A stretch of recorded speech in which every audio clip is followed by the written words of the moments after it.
सम्मानित साथियों,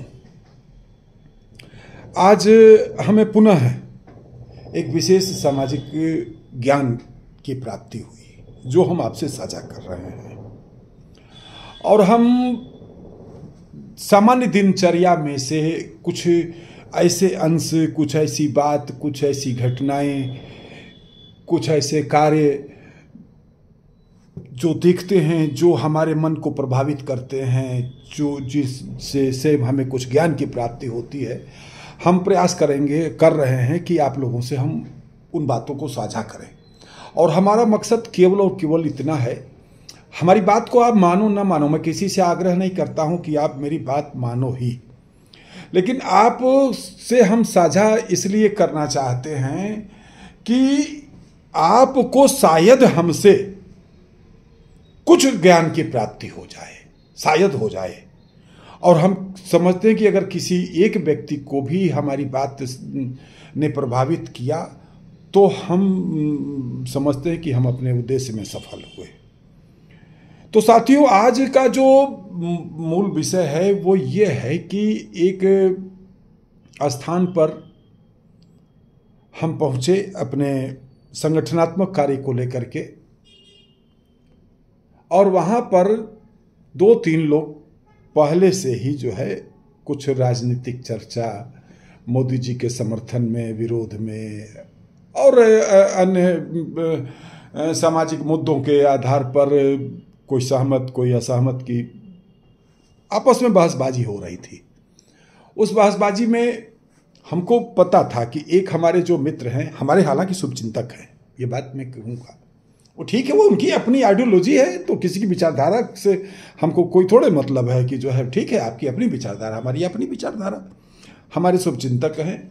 लेकिन मुझे यह पता था कि इनसे हम जिस विषय में कूद करके बेमतलब में बहसबाजी करके हो न हो कल को हम जो आज एक दूसरे को देख के चहक के नमस्ते करते हैं, शायद नमस्ते करना बंद हो जाए।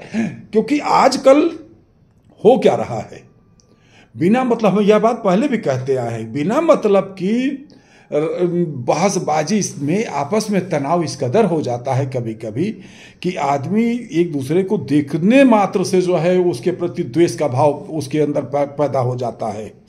और इस चीज़ को मैंने झेला भी है, मैंने महसूस भी किया है।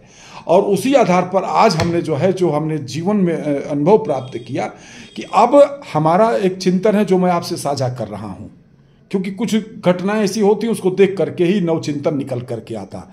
मेरा नवचिंतन है, किसी भी व्यक्ति से अनावश्यक बहसबाजी न करें।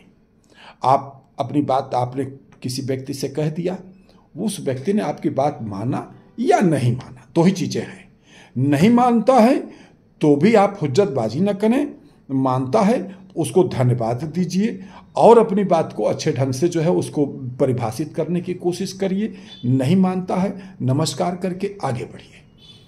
हम आप सबसे भी यही बात कहना चाहते हैं। आज मित्रों, हम लोग ईमानदारी से अपने आप से पूछिएगा कि आज आपने तमाम ऐसे लोगों को खो दिया होगा अपने जीवन में जो मोदी जी और मुलायम सिंह और लालू यादव और राहुल गांधी और वगैरह वगैरह के चक्कर में संबंध खराब कर लिए आपस में। तो अब हम आज यही ज्ञान आपसे साझा कर रहे हैं, अनावश्यक बहसबाजी किसी से न करें। मैंने आज सुनाया, मैं लास्ट में मैंने कहा भैया सुनो एक बात, अब एक आपको कहानी सुना रहा हूँ। एक सज्जन थे, उन्होंने एक अपने लोगों के बीच एक बात कही कि मैं एक सवाल पूछूंगा, जो मेरे सवाल का जवाब देगा उसको मैं एक भैंस दूंगा इनाम में। लोगों ने कहा कि है, परिवार वालों ने कहा पूछिए भाई क्या सवाल है, हो सकता है सही उत्तर दिया जाए तो भैंस घर ही में रह जाए। तो उन्होंने कहा कि अच्छा ही बताओ 2 दूना कितना होता है। सबने कहा 4। वो कहे कि 4 तो नहीं होता है। घर वालों ने कहा कि अरे तो किसी से पूछ लो, किसी की तो मानोगे। वो सज्जन कहने लगे कि मैं किसी की नहीं मानूंगा और 4 नहीं होता है। तो जो इस स्वभाव के लोग हैं इनसे बहसबाजी मत करिए, अपने आप को तनाव देंगे, उनको तनाव देंगे, आपका बीपी बढ़ेगा। अनावश्यक आपको क्या मालूम है कि अनावश्यक जो बहसबाजी लोग करते हैं वो मानसिक तनाव की स्थिति में रहते हैं। खुश रहना है, मस्त रहना है, स्वस्थ रहना है, ज़्यादा काम करना है देश के लिए, समाज के लिए, अपने लोगों के लिए, तो अनावश्यक बहसबाजी से, चाहे घर हो, परिवार हो, समाज हो, हर जगह से दूर रहिए। नमस्ते करिए, हाँ भैया तू बड़ा मैं छोटा, मैं चला, तू तेरे को कोई और कहीं बयाना मिल जाएगा। अपने नेचर में ये बदलाव लाइए, और जब आप अपने नेचर में यह बदलाव लाएंगे तो सकारात्मकता की दिशा में आप और अधिक आगे बढ़ेंगे और अधिक कार्य करने की आपकी क्षमता विकसित होगी। जय मातृभूमि, जय भारत।